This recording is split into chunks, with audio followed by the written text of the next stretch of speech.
석청 부부는 말이 들려오는 소리를 듣자 더는 이야기를 하지 않고 가만히 앉아서 기다렸다. 얼마 후 10여 필의 말이 가까이 다가오게 되었고 누가 외치는 소리가 들렸다.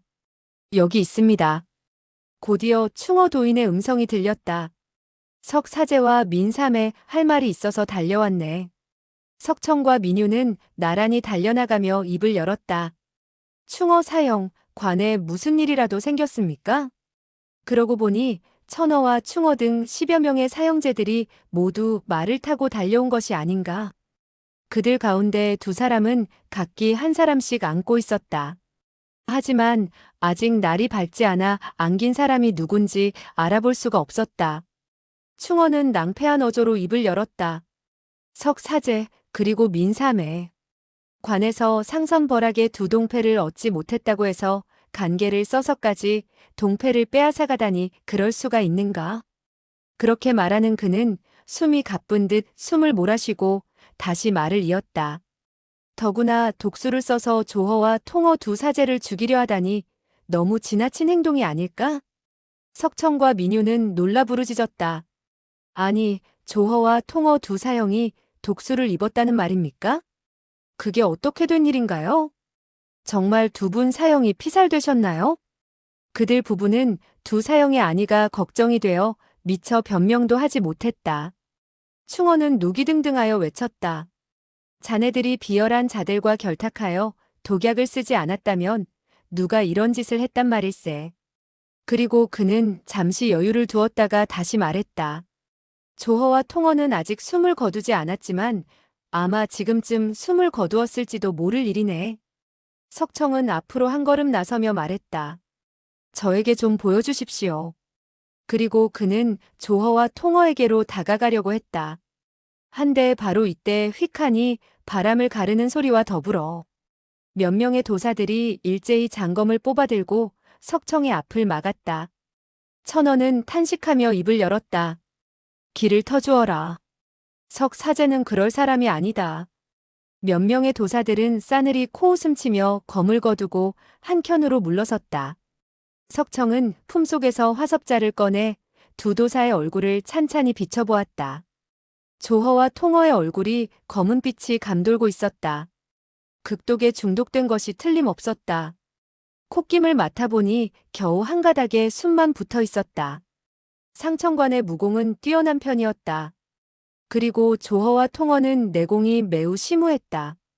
거기다가 직접 석파천의 독장에 중독된 것이 아니라 다만 그의 손에서 뻗쳐나온 도끼를 들이마셨기에 어지러워 쓰러진 것이었다. 그런데도 일시삼각을 견뎌낼 것 같지 않았다. 석청은 잠시 살펴보았으나 아무것도 발견할 수가 없어서 민유 쪽으로 얼굴을 돌렸다. 3회, 어느 파의 독인지 살펴보구려. 그리고 고개를 돌렸을 때 7, 8명의 사형제들이 자기들을 완전히 에워싸고 검을 뽑아든 채 서 있는 것을 알았다. 민유는 주위의 그와 같은 사태에는 전혀 신경을 쓰지 않고 석청이 내미는 화접자를 받아들고 두 사람의 얼굴을 비춰보았다. 이때 그녀는 두 사람의 입에서 비릿한 냄새가 풍기는데 그 냄새만 맡아도 머리가 어지러울 지경이 아닌가. 그녀도 뒤로 한 걸음 물러서며 암담하게 말했다. 강호에 이와 같은 극독이 있다는 이야기를 들어본 적이 없어요. 이어 그녀는 천어와 충어에게로 고개를 돌리고 물었다. 두 분 사형은 어떻게 하다가 중독된 것인가요? 독약을 잘못 복용한 것인가요? 아니면 저기 독을 묻힌 암기에 맞은 것인가요? 그렇다면 상처는 또 어디죠? 충어는 노해 부르짖었다. 자네들에게 물어보려고 달려온 사람들이 어떻게 알겠는가? 아마도 식사를 할 적에 자네들이 몰래 술에 독을 탄 것이 아닌가? 석청은 충어를 쳐다보며 입을 열었다. 사형, 그게 무슨 말씀이오? 충어는 노해 부르짖었다. 생각해보게. 다른 사람은 괜찮은데 유독 동패를 가지고 있는 조어만이 중독되었으니 그리고 동패도 사라졌으니 자네들의 행위가 아니고 누구의 짓이냔 말일세. 민유는 그와 같은 다그침을 받자 한없이 억울했다.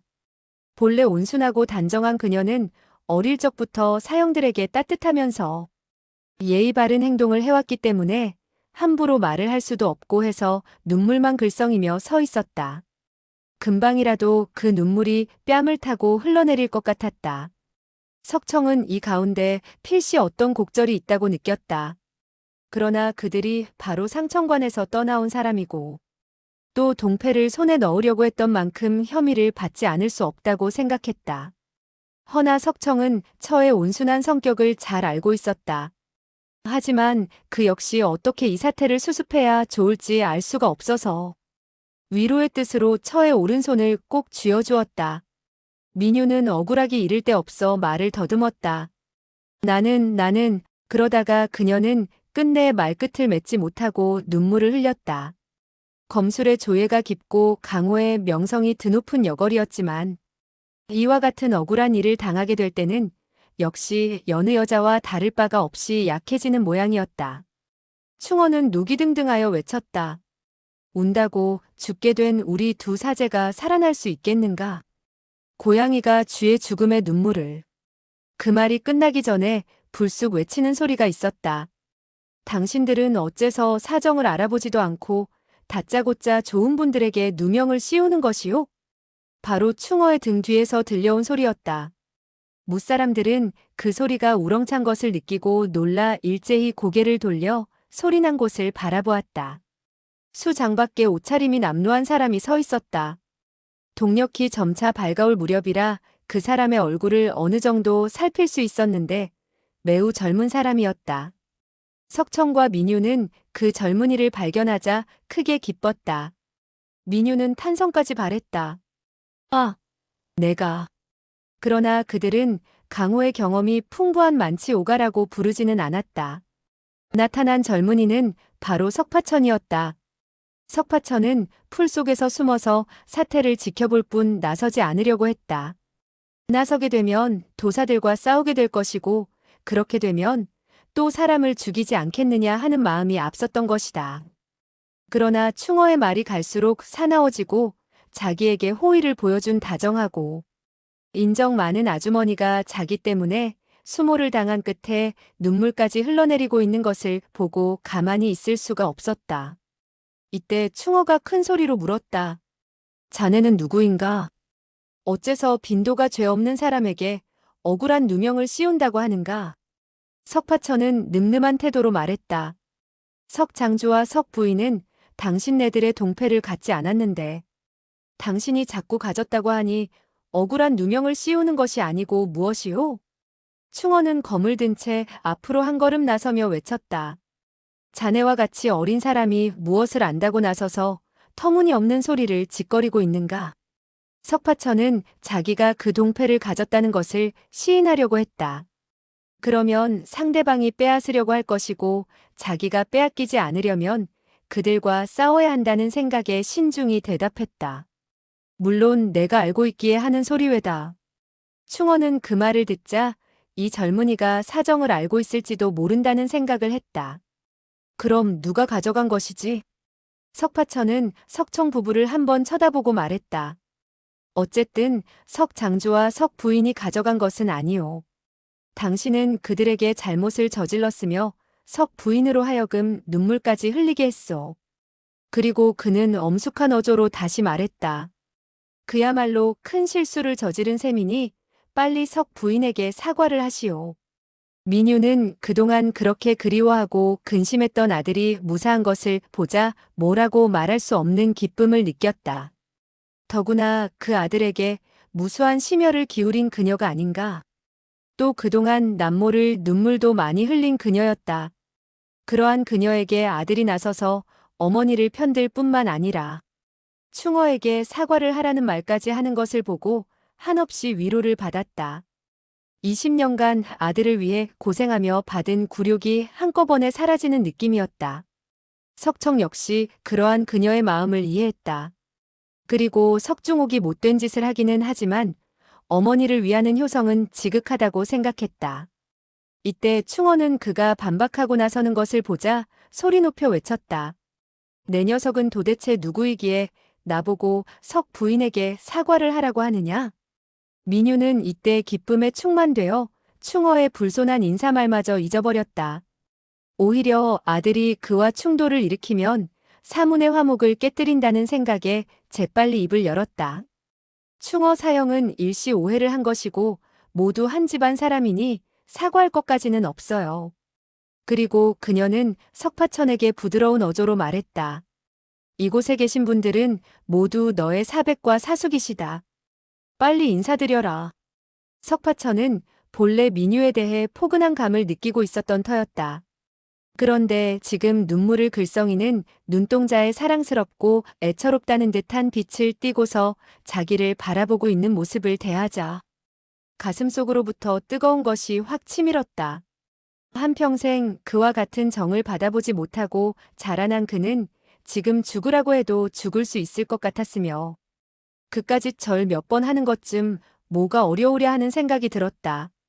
그 즉시 그는 생각도 해보지 않고서 무릎을 꿇고 충어 쪽을 향해 절을 했다. 석 부인께서 절을 하라시니 당신들에게 절을 하는 것이요. 천어와 충어 등은 어리둥절해졌다.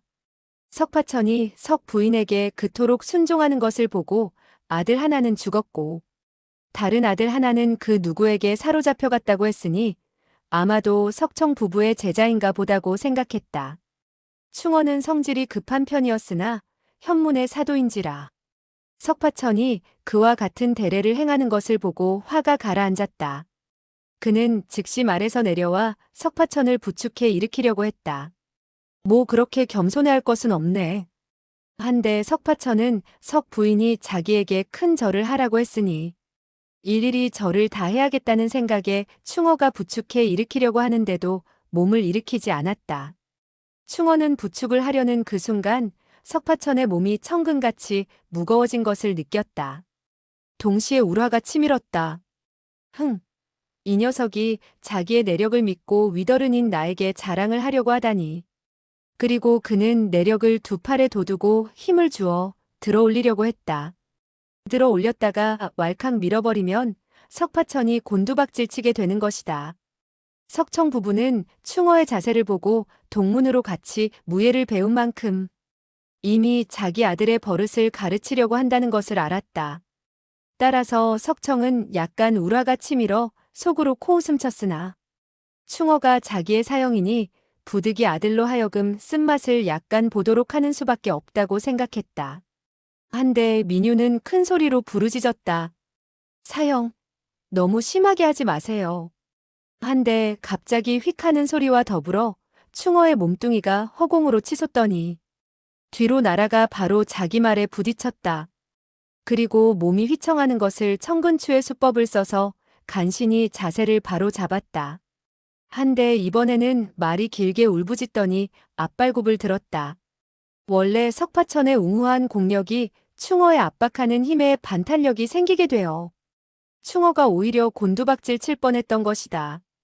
이렇게 되자 모두들 깜짝 놀라지 않을 수 없었다.